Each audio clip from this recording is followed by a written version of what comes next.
1절 말씀 다 같이 한 마음으로 사무엘상 30장 1절의 말씀 같이 합독해 보도록 하겠습니다. 다윗과 그의 사람들이 사흘 만에 시글락에 이른 때 아멜렉 사람들이 이미 네겝과 시글락을 침노하였는데 그들이 시글락을 쳐서 불사르고. 아멘. 사랑하는 여러분, 우리는 인생을 살다 보면은 위로가 필요할 때가 있습니다. 하나님은 위로하여 주십니다. 우리 가장 가까이 하나님께서는 우리가 슬퍼할 때, 우리가 낙심하고 있을 때, 우리가 주저앉아 있을 때 하나님은 위로하여 주십니다. 그래서 하나님께서는 이사야 선지자에게도 이렇게 말합니다. 이사야서 40장 1절 말씀은요, 너희 하나님이 이르시되 너희는 위로하라, 내 백성을 위로하라. 아멘. 여러분은 이스라엘 백성들을 잘 알지 않습니까? 이스라엘 백성들은 위로받을 만한 그런 행동을 하지 못했어요. 이스라엘 백성은 너무나도 하나님 앞에 많은 아픔을 주었던 그런 백성이었죠. 그럼에도 불구하고 하나님은 여전히 내 백성이라고 합니다. 그리고 여전히 하나님께서는 오늘도 말씀합니다. 내 백성을 위로해 주어라. 하나님은 여러분을 위로해 주기를 참 기뻐하십니다. 하나님은 여러분이 위로받기를 너무 원하십니다. 오늘 무너져 있는 다윗을 하나님은 위로하여 주시고 일으켜 세워 주십니다. 그 위로는 세상의 위로하고는 좀 다릅니다. 하나님께서는 위로하여 주시기 위하여서, 진정 그를 보듬어 주시기 위하여서, 빛인 하나님께서 그를 보듬어 주시기 위해서는 하나님과 다윗 사이에 가로막고 있는 죄를 끄집어내지 않고서는, 죄를 제거하지 않고서는 하나님은 그를 위로해 줄 수가 없는 것입니다. 그래서 하나님께서는 오늘 다윗에게 무서운 고난을 허용하십니다. 다윗이 같이 동고동락하면서 다윗을 사랑하고 다윗을 추종했던 600명의 용사들이 다윗을 향해서 돌을 들고 있습니다. 다윗을 죽이기 위해서 지금 다윗에게 지금 달려들고 있습니다. 큰 고난이죠. 아둘람 굴에서 만났습니다.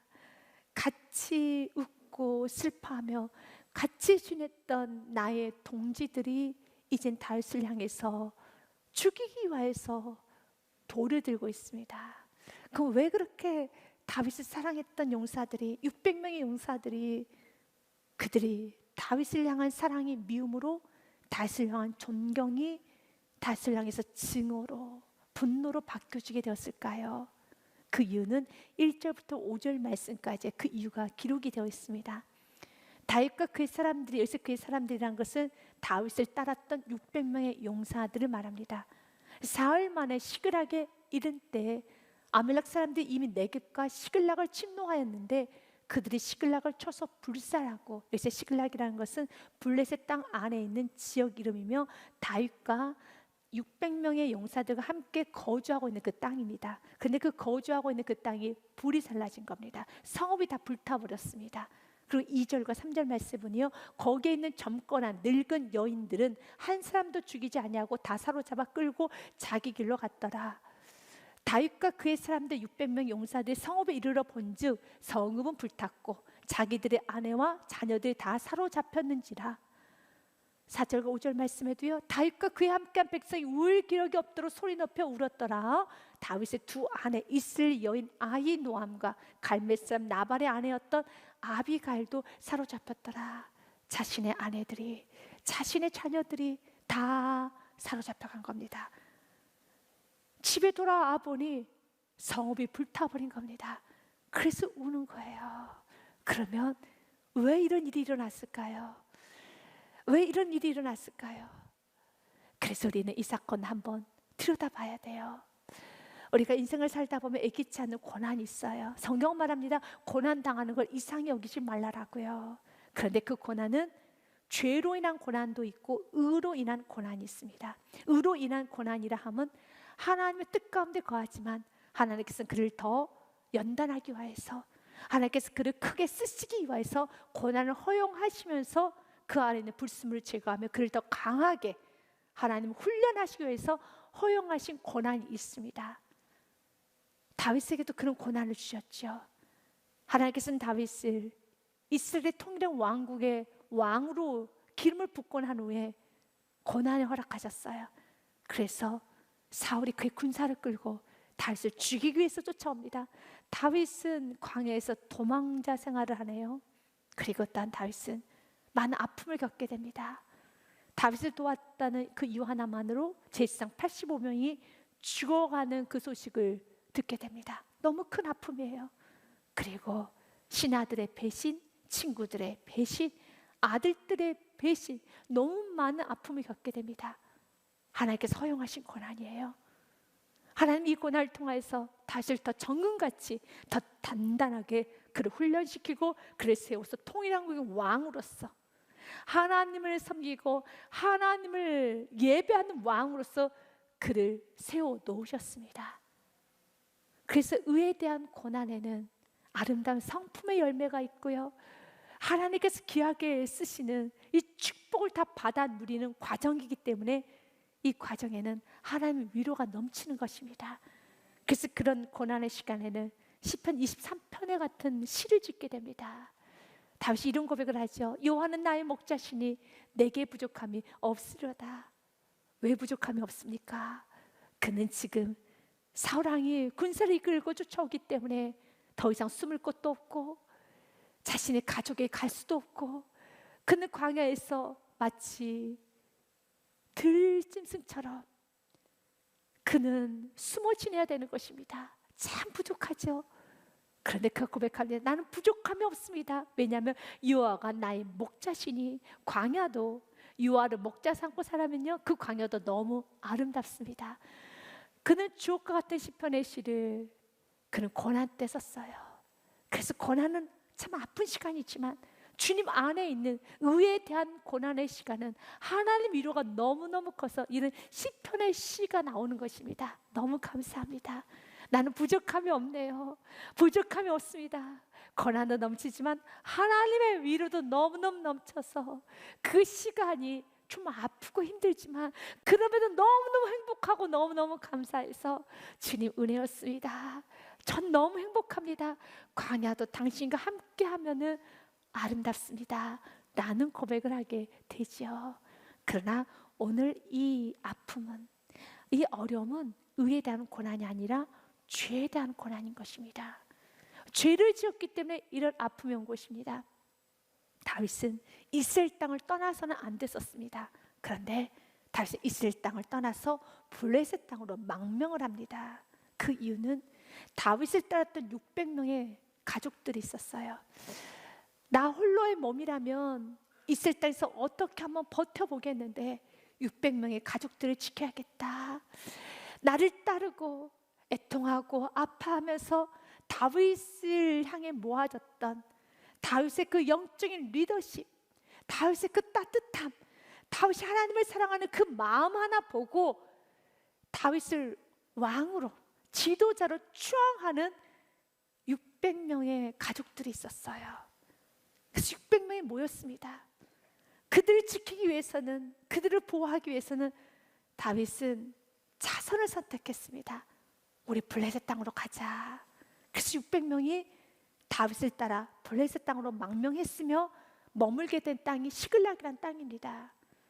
그런데 다윗은 블레셋 땅에 머물기 위해서 블레셋 사람들에게 난 당신들에게 호의적입니다라는 것을 자꾸 보여줘야 되기 때문에 이스라엘 나라는 대적입니다, 저는 이스라엘 편 아닙니다, 당신들의 편입니다 라는 것을 증명해 줘야 하기 때문에 매일매일 거짓말을 했어요. 매일매일 위장했어요. 거짓된 생활을 했습니다. 그래서 자신은 이스라엘 사람들과 대적의 관계고 나는 이스라엘을 미워합니다라는 걸 보여주기 위해서 이스라엘 땅에서 이렇게 양떼, 소떼, 그리고 여자, 내가 아이들을 잡아왔습니다, 남자를 잡았습니다 라고 하면서 보여줘야 되는데 어떻게 나의 사랑하는 나의 백성의 소떼, 양떼를 훔쳐올 수 있겠습니까? 그럴 수는 없죠. 다윗은 그럴 수는 없는 겁니다. 그래서 그는 도적대가 돼가지고 아멜렉 사람들, 아멜렉에 있는 그 적을 매일같이 공격했어요. 그래서 양떼를 훔쳐오고 소떼를 훔쳐오고 여러분 남녀를 막론하고 다 끌고 왔어요. 점점 다윗은 잔인해져요. 점점 다윗은 거칠어져 가고 있습니다. 손에 비린내가 날 정도로 그는 칼을 휘두르고 있습니다. 그리고 블레셋 사람들에게 바칩니다. 아, 이거 이스라엘 땅에 숨겨온 소떼입니다, 양떼입니다. 그러나 아닙니다. 아멜렉 지역에 가서 훔쳐온 소떼, 양떼예요. 그렇게 매일매일 거짓말을 하고 위장된 생활을 했어요. 그 모습을 보고 있었던 600명의 용사들, 그래, 우리 다윗 왕, 우리 지도자 다윗, 우리 살리려고, 우리 먹여 살리고 우리 지키려고 이렇게 애쓰는구나 라고 하여서 그날도 블레셋 편에서 협조하기 위해서 다윗을 따랐습니다. 그런데 집에 와서 보니까 집이 다 불타버렸습니다. 그래서 여러분 기억하십시오. 여러분, 죄를 짓게 되면은 그 어떤 것도 지킬 수 없어요. 다윗이 왜 죄를 지었습니까? 다윗이 왜 떠났습니까?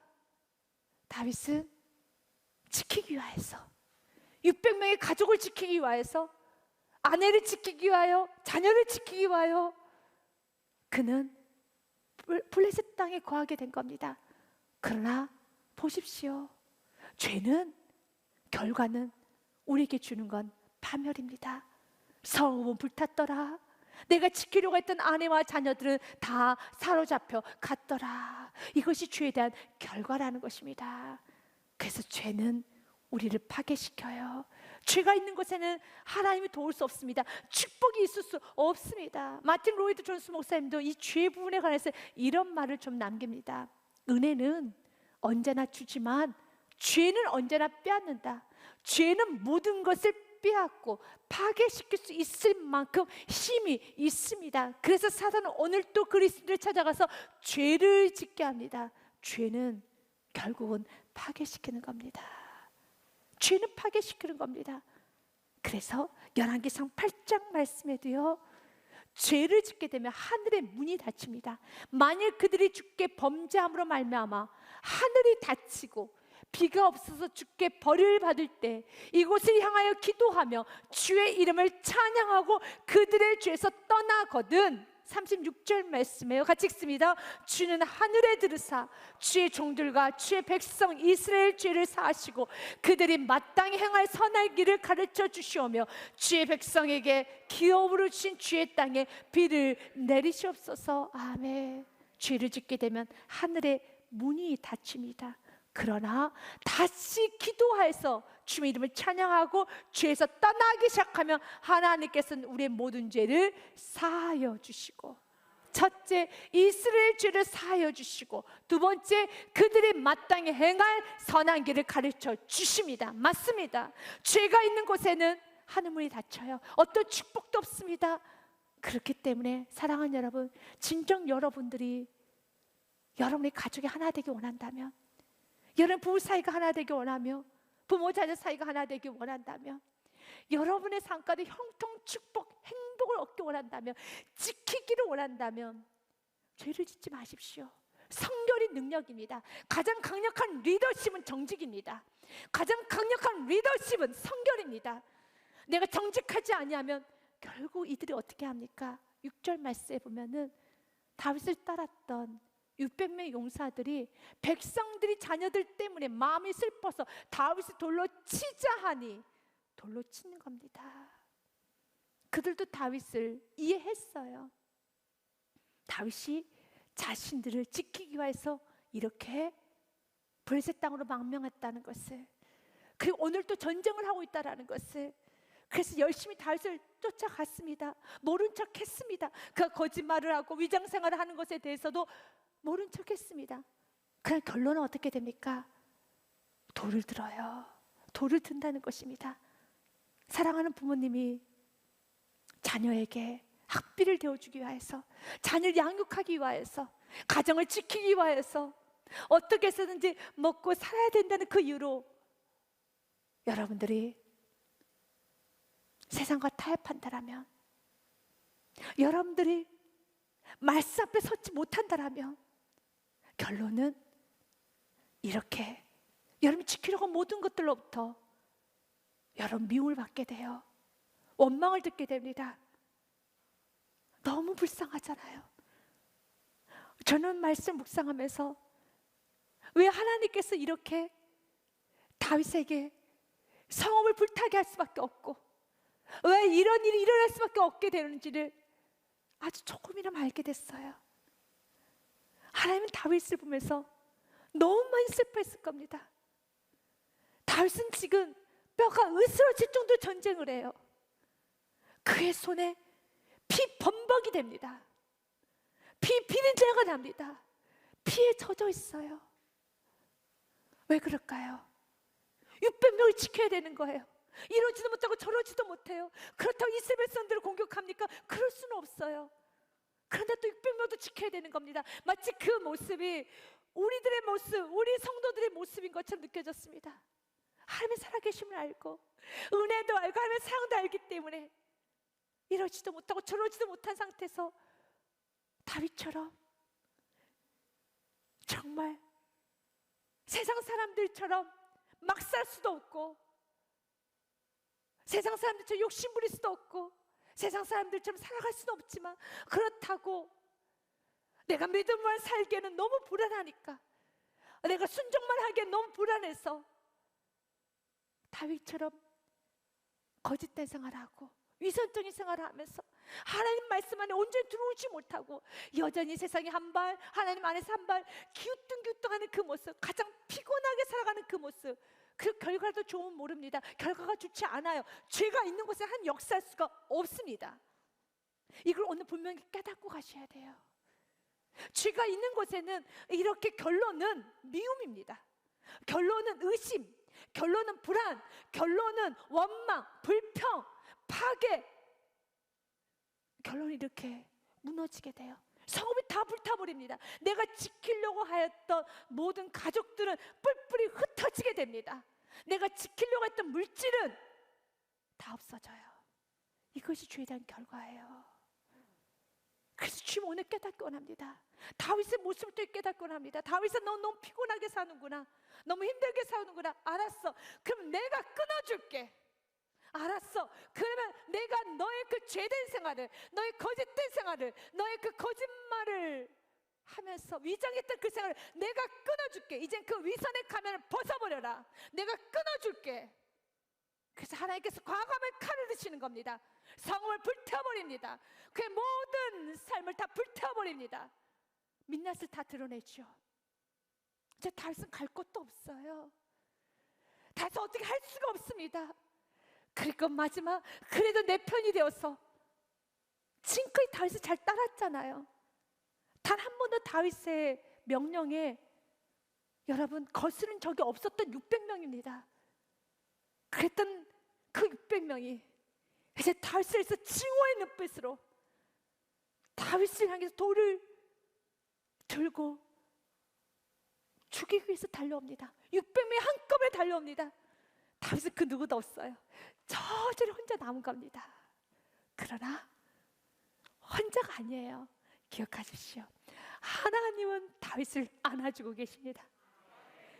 이제 다윗아, 내게로 돌아오라. 이제 다윗아, 내게로 돌아오라. 주님께 돌아가면 되는 겁니다. 모든 사람 다 뒤돌아섰어요. 그러나 이때 그는 자유롭게 되는 겁니다. 사랑하는 여러분, 주님께 돌아가시길 바라겠습니다. 이사야서 55장 8절 말씀에 여호와께로 돌아오자. 악인은 그의 길을, 불의한 자는 그의 생각을 버리고 여호와께로 돌아오라. 그리하면 그가 긍휼히 여기시리라. 우리 하나님께로 돌아오라. 그가 너그럽게 용서하여 주시리라. 아멘. 주님은 용서해 주세요. 이제 그 누구도 다윗 편은 없습니다. 정죄만 합니다. 너 때문에, 당신 때문에, 당신 일을 망쳤어, 당신 내 인생을 망쳤어, 당신이 나를 파괴시켰어 라고 정죄만 합니다. 그런데 바로 그 순간에 하나님은 말씀합니다. 여호와께로 돌아오라. 그때 사단은 아니야, 하나님도 너를 싫어할 거야, 하나님도 너를 정죄할 거야. 절대 아닙니다. 하나님께서 미쁘사 여러분이 주 앞에 죄를 고백하면은 주님께서는 씻겨 주십니다. 요한 1서의 말씀 참 귀한 말씀이죠. 그가 빛 가운데 계신 것 같이 우리도 빛 가운데 행하면 우리가 서로 사귐 있고 그 아들 예수의 피가 우리를 모든 죄에서 깨끗하게 하실 것이요. 아멘. 예수의 피가, 그분 오늘도 넘치는 피를 우리 모두에 흘려보내 주십니다. 내 사랑하는 자녀들아, 나의 피를 마셔라. 나의 피를 벌컥벌컥 마셔라. 예수 그리스도의 피가 우리를 모든 죄에서 깨끗하게 하실 것이요. 어떤 순간에도 예수의 피만 붙잡을 수 있다라면, 어떤 순간에도 다윗과 같이 십자가를 붙들 수 있다라면 회복이 됩니다. 오늘 그가 크게 다급하였으나 여기서 그는 도망가지 않아요. 그는 숨지 않습니다. 크게 다급하였을 때 그는 멈춰있지 않습니다. 바로 그때 그의 하나님 여호와를 힘입고 하나님의 이름을 부르기 시작합니다. 여러분, 의인은 넘어지지 않는 자가 의인이 아니에요. 우리 인생 가운데 다윗과 같이 넘어질 수가 있어요. 다윗이 사랑하는 사람 지키기 위해서 그가 세상과 타협했던 것처럼 우리도 다윗과 같은 이런 죄를 저지를 때가 있어요. 그렇다고 해서 여러분, 다윗을 보셨죠? 죄에 대한 대가가 있다는 걸 기억하셔야 됩니다. 죄 짓지 마십시오. 죄 지면 안 되는 것입니다. 그런데 내가 넘어졌다 할지라도, 내가 마음이 기우뚱거릴 때 하나님은 오늘도 우리에게 말씀을 통해서 은혜를 주신 것처럼, 그러면 그 말씀을 붙잡고 여호와 이름에 힘입고 다시 일어서면 의인인 것입니다. 그래서 잠언 24장 16절 말씀에 보니요, 대저 의인은 7번 넘어질지라도 다시 일어나려니와 악인은 재앙으로 말미암아 엎드러지느니라. 의인과 악인의 차이는 하나님께서 베푸신 은혜를 붙잡느냐 붙잡지 못하느냐입니다. 십자가를 붙들 수 있는 자는 의인입니다. 예수 그리스도를 붙들 수 있는 자는 의인입니다. 그러나 십자가를 붙들지 못하는 자, 예수 그리스도의 보혈의 피를 마시지 못하는 교만한 자는 이것이 바로 악이라는 것입니다. 오늘 그는 하나님의 이름을 부릅니다. 여호와를 힘입어서 용기를 얻었더라. 사랑하는 여러분, 다윗이 주의 이름을 부르기 시작했었을 때, 그리고 그의 이름을 힘입고 나아가기 시작했을 때 성경은 분명하게 우리에게 주는 메시지가 있어요. 19절 말씀에 보니요, 회복입니다. 우리가 어떤 순간에도 다시 주님을 붙들기 시작하면 모든 것은 역정이 돼요. 모든 것은 회복이 됩니다.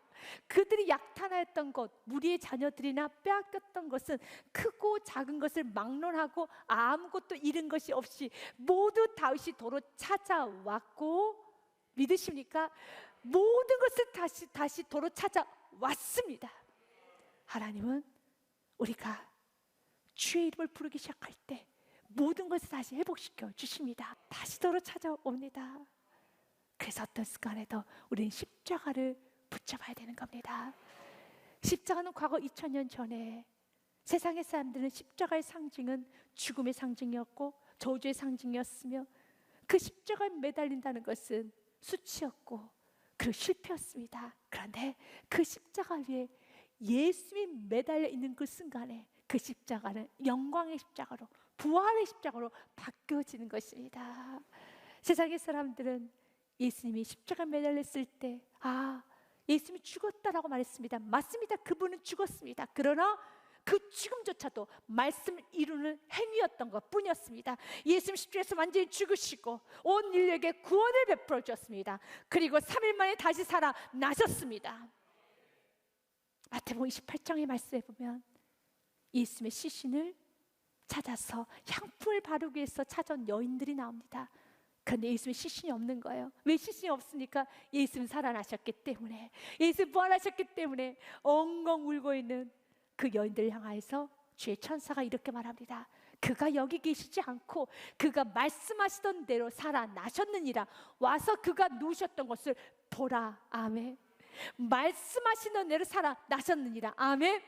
십자가는 세상 사람들 눈에 보기에는 저주고 문제고 죽음이고 아픔이지만 그 십자가 위에 예수님이 매달리시면 그 십자가에서는요 영광이 되고 부활이 되고 새 생명의 역사 일어나는 것처럼 세상의 모든 사람들이 문제야, 아픔이야, 소망이 없어, 끝났어, 불에 다 타버렸잖아, 모든 거 다 깨졌잖아. 그러나 그 문제에, 그 십자가에 예수님 매달리면 영광이 되는 것처럼 그 문제에 여러분 예수를 초청하면, 예수의 이름을 부르면, 십자를 붙들기 시작하면 말씀하신 대로 살아나셨느니라 영광으로 바뀌어지는 겁니다.